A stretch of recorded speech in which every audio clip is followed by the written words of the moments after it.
지금 이 시간 우리 주님 말씀 함께 같이 보시겠습니다. 구약 성경 말라기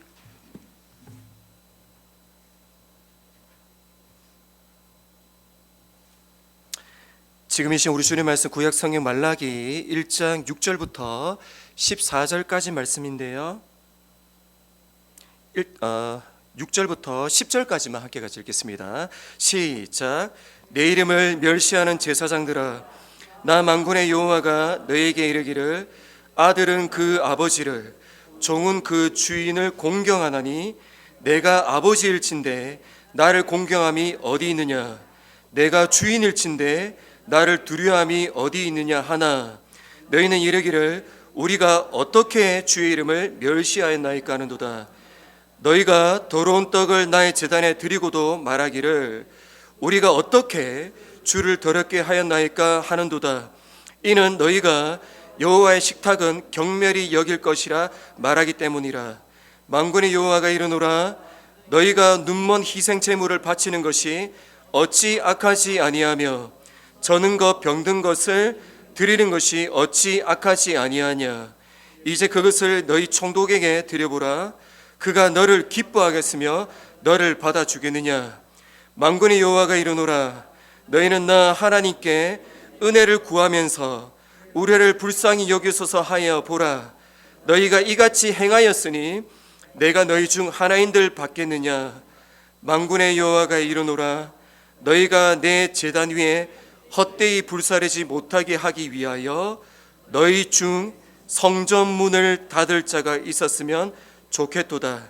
내가 너희를 기뻐하지 아니하며 너희가 손으로 드리는 것을 받지도 아니하리라. 아멘. 2014년 6월에 미국의 펠로우십 교회라는 곳에서 90일 11조 내기 운동을 시작을 했습니다. 90일 11조 내기 운동. 이 교회를 섬기시는 에드 영 목사님 사진 좀 부탁드릴게요. 이 목사님 에드 영이시고 펠로우십 교회는 그 다음 장면에 있습니다. 아주 큰 교회이죠. 이 교회에서 앞으로 우리 모든 성도님들께 90일 동안 11조를 해 주십시오. 만약 하나님께서 11조를 하는 동안 축복하지 아니하시면 지금까지 냈던 모든 11조를 환불해 드리겠습니다. 실제 사건입니다. 이 교회가 11조 내기 운동을 시작하자 정말 놀랍게도 미국에 있던 초대형 교회들이 이 운동에 함께 동참을 했고, 그리고 수많은 성도님들이 11조를 내기를 시작했습니다. 그때 그 에드 영 목사님께서 90일 11조 내기 운동을 왜 해야 되는가, 그 근거로 사용하셨던 말씀이 구약성경 말라기 3장 10절 말씀이었습니다. 같이 읽게 시작. 만군의 여호와가 이르노라, 너희의 온전한 11조를 창고에 들여 나의 집에 양식이 있게 하고 그곳으로 나를 시험하여 내가 하늘 문을 열고 너에게 복을 쌓을 곳이 없도록 붙지 아니하나 보라. 이 운동의 결과가 어떻게 끝났는지는 말씀드리지 않겠습니다. 왜냐하면 이 시작조차가 성경과 상관이 없고 성경과 위배가 되기 때문입니다. 그런데 이제 이 운동이 지금까지도 이어지고 있거든요. 20년 동안 이 운동으로 말미암아, 안 그래도 말라기에 대해서 많은 분들이 오해하시는데 훨씬 더 많은 그리스도인들이 말라기는 11조 이야기하는 책이다라고 그렇게 오해를 하도록 만들어버렸습니다. 그러면 구약 성경의 가장 마지막 성경인 이 말라기, 구약을 마무리 짓는 이 말라기서는 하나님께서 무엇을 말씀하고 있는 책일까요? 먼저 1절을 함께 같이 읽겠습니다. 시작. 여호와께서 말라기를 통하여 이스라엘에게 말씀하신 경고라. 1절에서 중요한 단어가 통하여와 경고입니다. 그 이유가 이 1절에서 통하여와 경고가 왜 중요하냐면, 먼저 통하여는 선지자 중에 유일하게 말라기에게만 소개가 되어져 있는 성경 단어이기 때문입니다. 이 통하여가 히브리어로 손입니다. 손. 그러니까 이 손으로 번역을 하면 하나님의 손이 말라기의 손을 통하여 이 글을 기록했다라는 뜻입니다. 그리고 이 글은 하나님의 경고인데요, 이 경고가 히브리어로 짐입니다. 짐. 그러니까 1절을 히브리어 있는 그대로 직역을 하면 여호와께서 말라기 손을 통하여 기록하신 여호와의 짐이라는 뜻입니다. 하나님께서 이스라엘 백성을 바라보실 때에 하나님 마음 안에 짐이 있었다라고 그렇게 선포를 하고 있는 것입니다. 그 짐이 무엇이냐면 2절부터 그 짐들이 소개가 되어집니다. 2절 같이 읽을까요? 시작. 여호와께서 이르시되 내가 너희를 사랑하였노라 하나 너희는 이르기를 주께서 어떻게 우리를 사랑하셨나이까 하는도다. 하나님께서 이스라엘 향해서 사랑 고백을 하셨어요. 먼저 그때 이스라엘 백성이 어떻게 대꾸를 하냐면 어떻게라고 묻습니다. 사랑해라고 고백을 했는데 이스라엘 백성들은 어떻게요? 이렇게 질문한 것이에요. 지금 이 상황이 어떤 상황이죠? 어떤 뜻이죠? 하나님이 생각하는 사랑과 이스라엘이 생각하는 사랑의 차이가 있었다는 것이죠. 하나님께서 말씀하시는 사랑과 이스라엘 백성이 요구하는 사랑이 사실 달랐다는 뜻입니다. 이스라엘은 하나님의 사랑을 생각할 때 형통, 건강, 풍요를 생각했습니다. 이스라엘은 하나님께서 나를 사랑하신다면 풍요를 줘야 되고 그리고 문제를 해결해 주어야 하며 심지어 나를 잘되게 하는 신으로 그렇게 생각을 했습니다. 이 일이 하나님께 짐이 되었다는 것입니다. 그런데 안타까운 것은 지금 이 시대에도 똑같습니다. 맞죠? 예수 믿으면 잘 됩니다. 아주 많이 들어보셨죠? 모든 교회에서 하는 인사고 설교 내용입니다. 예수 믿으면 형통하다라고 가르칩니다. 그런데 이러한 기복신앙이 왜 무서우냐면 믿음의 근거가 내가 하나님 믿는 그 믿음의 근거가 철저하게 나와 이 땅에 뿌리를 두고 있기 때문입니다. 나와 이 땅은 끊임없이 변합니다. 믿음의 근거가 나와 이 땅에 있으면 믿음 또한 끊임없이 변해버립니다. 그래서 조금만 어려워지잖아요. 일이 안 되고 기도응답이 없잖아요. 그러면 이 사람들의 믿음은 흔들려 버립니다. 왜냐하면 믿음의 기초가 나와 이 땅에 뿌리를 두고 있기 때문이죠. 어떤 글에서 믿음이란 너무나 좋은 명제를 제가 발견했습니다. 믿음이란 하나님의 부력을 믿는 것이다 이렇게 쓰여져 있습니다. 믿음이란 하나님의 부력을 믿는 것이다. 부력이 뭐죠? 아주 큰 배가 물속으로 들어갔는데 이 철로 만들어진 이 배를 물 위에 뜰 수 있도록 띄우는 힘이 부력이잖아요. 하나님께서 우리 인생을 사랑하실 때 그분의 부력은 무엇을 하시냐면 우리의 믿음을 띄우는 일을 하십니다. 그래서 2절 후반절을 보시면 하나님이 사랑하실 때 어떤 일이 일어나는지가 소개가 되어지고 있습니다. 2절 후반절 시작. 나 여호와가 말하노라 에서는 야곱의 형이 아니냐 그러나 내가 야곱을 사랑하였고 에서는 미워하였으며. 에서와 야곱은 형제입니다. 맞죠? 에서와 야곱은 형제인데 이들이 태어나기도 전에 하나님께서 야곱은 사랑하시고 에서는 미워했어요. 그런데 그거 아세요? 하나님이 미워한 에서의 삶은 너무나 형통했습니다. 에서의 집에는 400명의 군사가 있었죠. 400명이라는 숫자 안에 포함이 되어졌다는 말은 성인이라는 뜻이고 성인이라는 말은 전부 다 결혼을 했다는 뜻이고 결혼했다는 말은 전부 다 가정이 있다는 뜻이고 한 가정에 만약 5명만 잡아도 군대의 가족만 2,000명이 넘습니다. 적어도 2,000명 이상의 식소를 이끄는 군주와 같은 삶을 살았습니다. 적어도 에서의 생애 동안에는 힘든가 역경이 없었습니다. 그런데 하나님이 사랑한 야곱은 어떠했을까요? 사람이 받을 수 있는 모든 고난을 전부 다 받았습니다. 사기를 당해요. 친형에게 죽을 뻔하죠. 사랑하는 딸이 성폭행을 당합니다. 이 사건 때문에 아들들이 살인자가 돼요. 이 정도만 돼도 사실 엄청나죠. 그런데 이어서 가장 사랑하는 아들을 잃어버리고 가장 사랑하는 아내 라헬이 일찍 죽어버립니다. 죽을 만큼 고생했다는 뜻이에요. 이 세상의 기준으로 보면 하나님께서 에서를 사랑하시고 야곱은 미워한 것 같아요. 맞죠? 그럼에도 불구하고 하나님은 야곱을 사랑했대요. 어떻게 사랑했다는 뜻이에요? 어떻게? 하나님의 모든 관심은 야곱의 믿음에 있었습니다. 수많은 어려움과 해석할 수 없는 역경을 그에게 주신 이유가 뭐죠? 왜 갑자기 내 인생 가운데 이런 사건이 생기는 거죠? 하나님을 의지하게 하고 하나님을 바라보게 해서 마침내 보석과 같은 믿음으로 세워내기 위함이었습니다. 그런데 이스라엘 백성은 이 하나님의 사랑을 무시해요. 멸시하죠. 그때부터 나타나는 삶이 6절입니다. 6절부터의 이 스토리는 너무너무나 안타까운 스토리죠. 6절 시작. 내 이름을 멸시하는 제사장들아, 나 만군의 여호와가 너희에게 이르기를 아들은 그 아버지를, 종은 그 주인을 공경하나니 내가 아버지를 친데 나를 공경함이 어디 있느냐?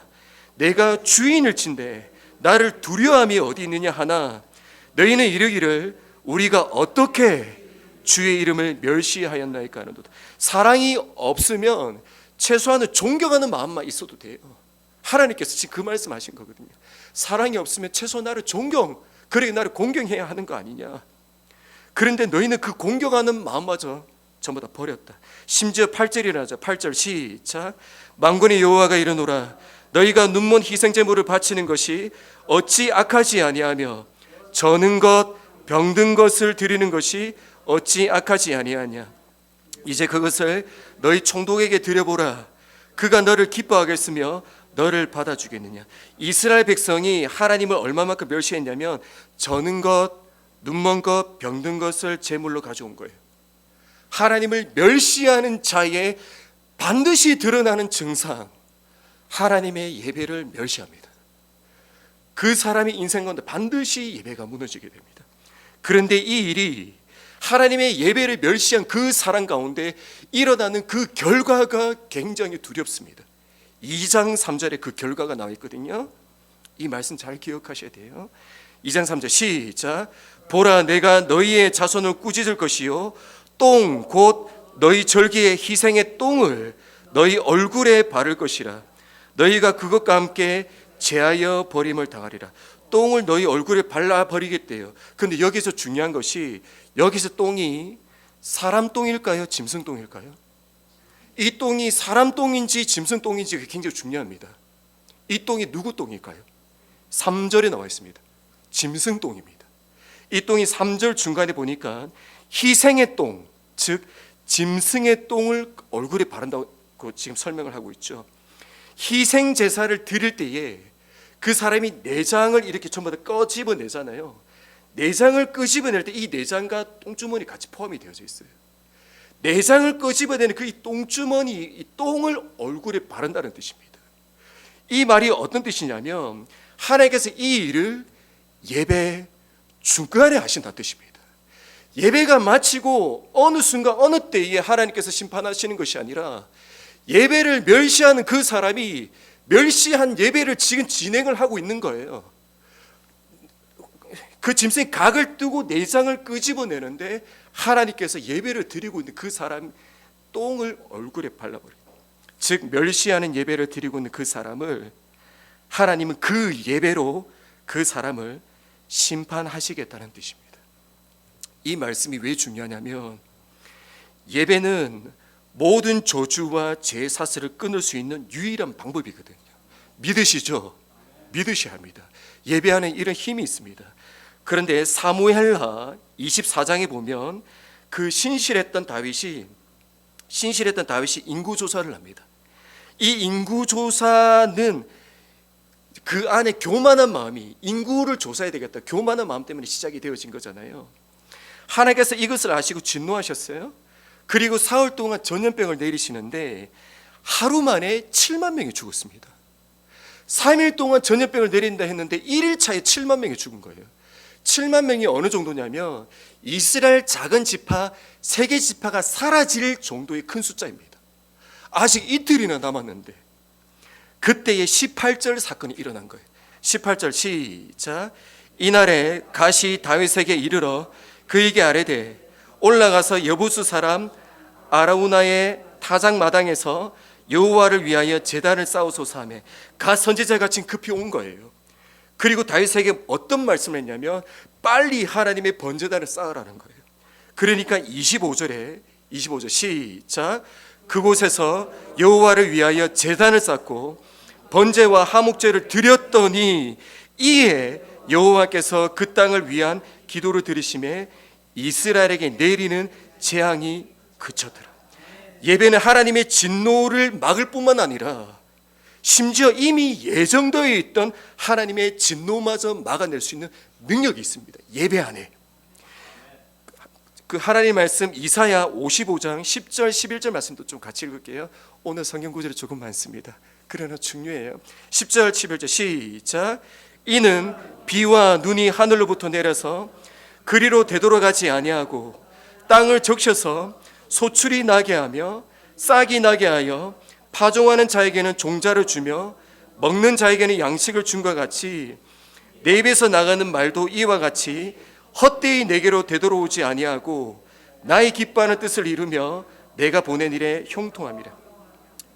오늘 성경에서 어떤 말씀하고 있냐면 말씀이 마치 비와 눈과 같아서 하늘에서 말씀이 선포되어지면 비와 눈이 땅을 적시고 소출이 나게 하고 파종하는 자에게 양식을 주는 것처럼 하나님이 말씀을 선포하시면 그분의 기뻐하는 뜻을 온전히 이룬다. 말씀이 그 역할을 한다. 이 말씀을 하셨는데, 그런데 우리가 이번 주에 읽었던 스가랴 5장 4절 말씀을 또 같이 읽을게요. 시작. 만군의 여호와께서 이르시되 내가 이것을 보냈나니 도둑의 집에도 들어가며 내 이름을 가리켜 망령되이 맹세하는 자의 집에도 들어가서 그의 집에 머무르며 그의 집을 나무와 돌과 아울러 사르리라 하셨느니라. 말씀이 이번에는 아까 전에는 눈과 비와 같았잖아요. 말씀이 이번에 마치 공기와 같아서 그 말씀이 도둑의 집에도 들어가고 망령된 맹세를 하는 집에도 들어간대요. 그리고 그 집에 머무른대요. 그리고 그 말씀은 때를 기다린다고 말씀하고 있죠.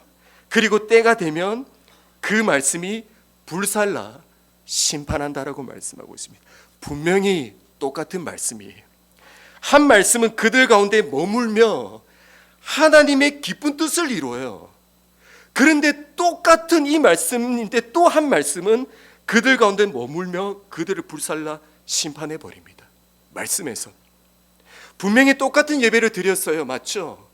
똑같은 예배를 드린 한 예배는 모든 저주를 막아서며 죄의 사슬을 끊어내는 능력의 예배가 되었어요. 그런데 반대로 한 예배는 예배를 드리다가 하나님께 진노와 저주를 받아버렸어요. 이 차이를 결정하는 것은 무엇일까요? 분명히 동일하게 각각 똑같이 예배 드렸는데 이 예배의 결과가 너무나 다르단 말이에요. 똑같이 하나님 말씀을 받았는데 받은 이 말씀에 대한 이 두 가지 결과가 너무나 큰 차이가 있단 말이에요. 그러면 이 차이를 결정하는 것은 무엇일까요? 무엇이 예배와 말씀의 이 결정적인 차이를 만들어냈을까요? 우리가 조금 전에 읽었던 이 말라기 성경의 또 다른 이름을 하나님의 짝사랑이라고 합니다. 하나님의 짝사랑. 성경을 한번 검색해 보자는 인터넷에 그런 말라기 가지고 하나님의 짝사랑이라는 설교가 아주 많습니다. 20년 전쯤에 저도 처음 설교할 때 말라기 설교했거든요. 그때 저도 하나님 짝사랑으로 설교했었습니다. 혹시 짝사랑 해보셨습니까? 짝사랑하는 사람에게 한 가지를 요구할 수 있어요. 한 가지만 받을 수 있어요? 무엇을 요구하시겠습니까? 샤넬백 요구하시겠습니까? 벤츠 한 대 사달라 하시겠습니까? 짝사랑하는 여자에게 내가 정말 내 심장을 주어도 아깝지 않은 그 짝사랑하는 그 사람에게 한 가지를 받을 수 있다면 무엇을 요구하시겠습니까? 사랑이잖아요. 사랑을 요구하지 않겠습니까? 말라기 선지자에 의하면 무엇이 예배와 말씀의 이 결정적인 차이를 만들어내었냐면 하나님을 향한 나의 사랑이었습니다. 사랑. 불완전하지만 하나님을 향한 나의 중심이었어요. 중심. 그래서 1장 2절에서 여호와가 너희를 사랑하였노라. 우리 성경에 이렇게 쓰여져 있잖아요. 히브리어에는 여호와가 너희를 사랑하였고 지금도 사랑하며 여전히 사랑할 것이다, 이렇게 쓰여져 있습니다. 하나님이 이 사랑을 고백한 거예요. 이스라엘 사람들에게, 하나님의 남은 백성들에게, 오늘 우리들에게. 이 하나님께 여러분은 무엇을 드리시겠습니까? 사랑 아니겠습니까? 그 빈센트 반 고흐의 첫걸음이라는 작품이 있었습니다. 그 열심히 일을 하고 있는 아버지와 그리고 엄마가 어린 아이를 이렇게 데리고 있죠. 이 아기가 아빠에게 아장아장 걸어가고 있는 그림이었습니다. 제가 이번 주에 우연치 않게 제가 이 그림을 보게 됐습니다. 근데 이 그림이 저는 볼 때마다 말라기 성경이 생각이 났습니다. 우리 인생 믿음의 여정이 사실은 이렇습니다. 우리가 하나님께 간다고 하지만, 하나님께로 나아간다고 그렇게 이야기하지만, 우리의 인생은 아주 연약하고 그리고 아주 약한 그런 믿음입니다. 그래서 우리가 아버지에게 그냥 한 걸음 한 걸음 걷는 이 걸음이 아버지가 볼 때 너무나 부족하고 아직까지 연약해요. 그럼에도 불구하고 그 아버지를 향해서 한 걸음씩 쉬지 않고 나아가는 그 모습을 아버지가 그 모습만으로도 기뻐하시는 것이죠. 믿음의 여정을 멈추시면 안 됩니다. 하나님을 향한 사랑이 식으시면 안 됩니다. 내일이면 우리가 지금까지 1월 1일부터 읽어왔던 구약 성경이 마무리가 됩니다. 날주께를 멈추시면 안 됩니다. 그리고 날주께 아직까지 안 하시는 분은 10월 1일부터 이제 신약으로 들어갑니다. 그 날주께는 하나님께로 걷는 가장 작은 한 스텝인 것입니다. 이것도 하지 않는데 어떻게 우리가 하나님 품으로 뛰어가고 달려갈 수가 있겠습니까? 그래서 이번 한 주 동안 이 믿음의 걸음을 한 걸음 한 걸음 걸음으로 여전히 믿음의 승리를 누리시기를 우리 주 예수님의 이름으로 축복합니다.